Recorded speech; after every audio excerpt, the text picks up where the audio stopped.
Hi everyone, my name is Pavel Antiprovich. I'm a Canadian cardiac electrophysiologist, and today we'll be discussing an approach to wide complex tachycardia diagnosis.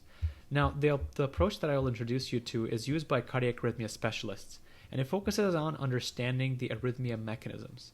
So this is the approach that's taught to cardiovascular trainees when they rotate through their EP rotation. Traditionally, wide complex tachycardia diagnosis is taught using algorithms, one of the most popular being the Brugada algorithm. And I learned the Brugada algorithm from my cardiology exam, but I don't actually remember much about it.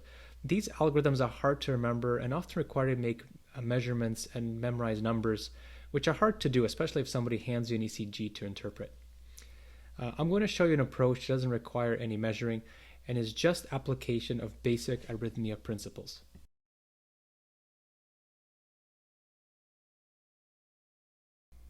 The approach we'll take is the same approach used for any internal medicine problem. We identify the problem, which in this case is a wide complex tachycardia, and we will explore what makes the QRS wide and what makes it narrow. We'll create a differential diagnosis list and use features of the tracing to narrow the differential diagnosis. Let's briefly review the conduction system of the heart. There's the SA node that sets the ambient atrial rhythm. There's the AV node that controls access of the electrical signals to the ventricles. There's the bundle of His, which is a common conduction fiber that carries the signal down to the bundles. And there's the right bundle and the left bundle. And the right bundle inserts into the apical septum of the right ventricle.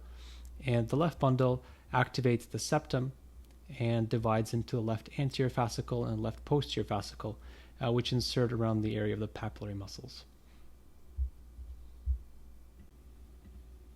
These little arrows represent Purkinje fibers that quickly carry signals from the bundles to the muscle fibers, and they're very important to having the QRS narrow. For the QRS to be narrow, activation of the ventricles has to happen simultaneously. For instance, if there is a delay in the conduction of one of the bundles, for example, a left bundle branch, or there is conduction block in the left bundle, the signals travel down the functioning bundle, activate the chamber, and then they have to travel across the septum via cell-to-cell fashion to activate the other chamber. And this results in dysynchronous activation of the ventricles and slow conduction, and this prolongs the QRS, in this case, a left bundle branch block pattern. There are several reasons why the ventricles are not activated synchronously in a tachycardia, and cell-to-cell conduction takes place. These are the differentials for wide complex tachycardia. Whenever a trainee encounters a wide complex tachycardia, it always looks good to say, this is a wide complex tachycardia, which has the following 5 differential diagnoses: ventricular tachycardia, SVT with aberrancy, pre-excitation, pacing, and artifact. Let's look at each one of these in more detail.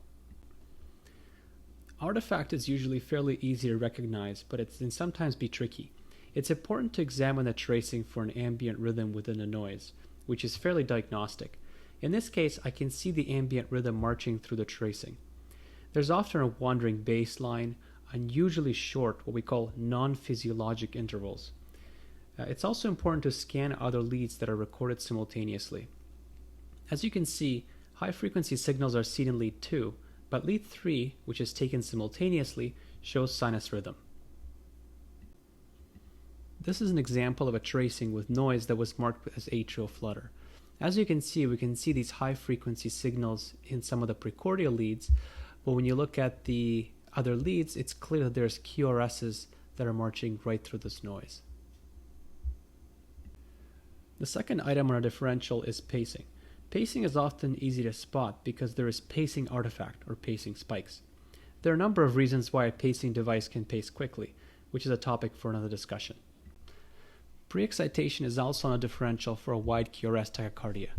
Slurring of the QRS in pre-excitation happens because the accessory pathway often inserts into the myocardial muscle. And when conduction happens over the accessory pathway, it very slowly activates cell-to-cell the myocardium around the insertion. This takes place until the signals simultaneously go down the AV node, activates the His-Purkinje system, which activates the rest of the ventricle within milliseconds. So pre-excitation is often a fusion between accessory pathway conduction, a slow myocardial activation, and conduction down the AV node and the his Purkinje system, which rapidly activates the rest of the ventricles.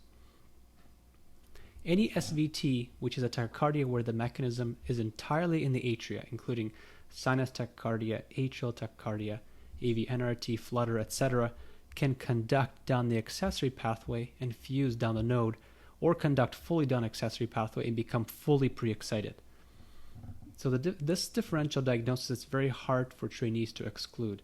With experience, you can look at the ECG and say, hey, this is not pre-excitation because it does not fit any pattern for an accessory pathway. However, the best approach for non-EP practitioners is to look at the baseline ECG in search for pre-excitation. If you see it pre-excited, the pre-excited SVT is a real possibility, keeping in mind that it is possible that pre-excitation happens only during tachycardia. Overall, this entity is fairly rare in a non-EP practice, and we can usually skip it, but keep it on the back of our minds. So in this particular example, you can see there's a sinus QRS, which is pre-excited, and when the tachycardia initiates, it produces the same pre-excited QRS that's ongoing. So this is an example of a pre-excited SVT. When we look at this patient's 12-lead ECG, there's clearly baseline pre-excitation, which raises our suspicion for the diagnosis of pre-excited SVT. To summarize, on our differential diagnosis list, we can usually exclude artifact by looking at numerous leads. We can exclude pacing by the absence of pacing artifact, and pre-excitation is highly unlikely and made even less likely if there's no baseline pre-excitation. So we're left with two main differentials, SVT with aberrancy and VT. Let's take a look at these in more detail. SVT with aberrancy is important to distinguish from VT because SVT is benign. Although SVT is symptomatic for patients, patients are generally not harmed by it, and we often discharge patients from the ER. This is very different from VT, which generally have a poor prognosis. SVT with aberrancy is any SVT mechanism from the atria that conducts down to the ventricles with a wide QRS. Recall that a wide QRS is produced if there's a problem in the conduction system of the ventricles, which is almost always a left or right bundle branch block. So when we say aberrancy, we generally mean bundle branch blocks. In this particular example, any atrial arrhythmia, which includes any sinus arrhythmias, focal atrial tachycardias, atrial flutter, AV NRT, in this patient will conduct with a right bundle branch block pattern. So it'll produce an arrhythmia that is wide QRS and looks like a right bundle branch block, as you can see in the picture on the bottom left of the slide. Because the conduction comes down to left ventricle, undergoes transseptal conduction to the right, which produces a wide QRS. The key mechanistic feature of SVT with aberrancy is that it's driven by the atria. The ventricles are just passively activated by the atria. This is unlike VT, where the ventricles are dominant and drive the atrial rhythm. Since the ventricles are driven by the atria in SVT with aberrancy, there have to be at least as many A's as there are V's, or rather as many P waves as there are QRS complexes.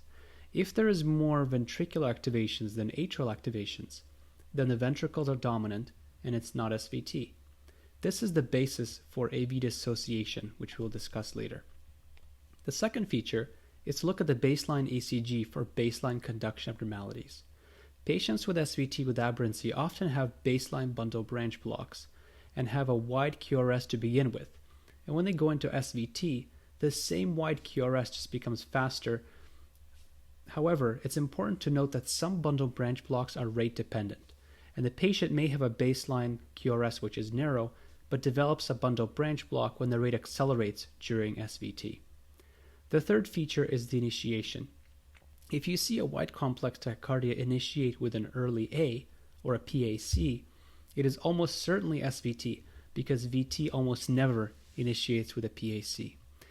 If you look at the example down below, we see a sinus QRS, which has a baseline right bundle branch block. And this patient's tachycardia initiates with an atrial activation with a long PR, and this right bundle branch block accelerates and becomes wide complex tachycardia. So this patient's wide complex tachycardia initiates with an A, and the patient has a baseline right bundle branch block, which are the two reasons why this is SVT with aberrancy. Now let's talk about VT. VT should be taken very seriously because patients with VT generally have a worse prognosis. These are patients that require additional investigations and treatment. VT is any tachycardia that is driven entirely by the ventricles. There is unhealthy muscle in the ventricles which causes acceleration of the rhythm. During each VT cycle, there is activation and conduction up the conduction system, up the AV node to the atria. This creates a retroconducted P wave. However, some patients may not have what we call VA conduction, and there's VA block somewhere in the AV node or in the tissues below the AV node. And the VT signals cannot make it up the AV node and cannot drive the atria. These patients may have sinus rhythm in the atria and VT in the ventricles, and we call that classic AV dissociation. About half of the patients with VT have VA conduction, and about half the patients do not have any VA conduction and would demonstrate AV dissociation. Now, the key feature of VT, remember that it's driven entirely by the ventricles. There will be at least as many V's as there are A's, or at least as many QRS's as there are P waves. And oftentimes there are more V's than A's. In those who have no VA conduction, there may be sinus rhythm in the atria, and these demonstrate AV dissociation. This is an example of a classic wide complex tachycardia which has the usual differential diagnosis of VT, SVT with aberrancy, pre-excitation, pacing, and artifact. And I always make this statement every time I'm evaluating a wide complex tachycardia on a formal basis. We can exclude pacing because I do not see any pacing artifact. We can exclude noise because this is a very clean tracing. And it is not a pattern for a classic pre-excitation, although we don't have a baseline ECG. This is a classic right bundle branch block pattern, which makes me think of an SVT with a right bundle branch block. However, we note there are P waves that are associated with the QRSs in a one-to-one fashion. Since they're associated, this is not usually helpful. It could be VT or SVT that's one-to-one. However, we note that there are P waves missing after some cycles. How could this happen? Some VT activations are blocking in the node and are not making it up to the atria. In other words, there are more V's than there are A's. So the ventricles are driving the atria. So the diagnosis has to be VT. Now that we know the mechanisms for VT and SVT with aberrancy, let's discuss strategy. Before we begin, it's important to note that 80% of wide complex tachycardia will be VT. If the patient has structural heart disease or reduced EF for any reason on the echocardiogram, the likelihood of VT goes up to 90%. It's important to note that there has to be a very compelling evidence of otherwise to dissuade me from the diagnosis of VT, especially if the patient has structural or ischemic heart disease. Also, treatments for VT, such as antiarrhythmics and cardioversion, generally work for SVT and VT, although they're a bit aggressive for SVT. However, treatments for SVT, such as calcium channel blockers and beta blockers, can significantly harm a patient with VT. So it's always safe to presume VT unless you have strong suspicion otherwise. This concludes part 1 of this discussion. Now in part 2, we will summarize all of these concepts and formulate a strategy for distinguishing between VT and SVT with aberrancy, and we'll present a couple of tools to help you achieve this.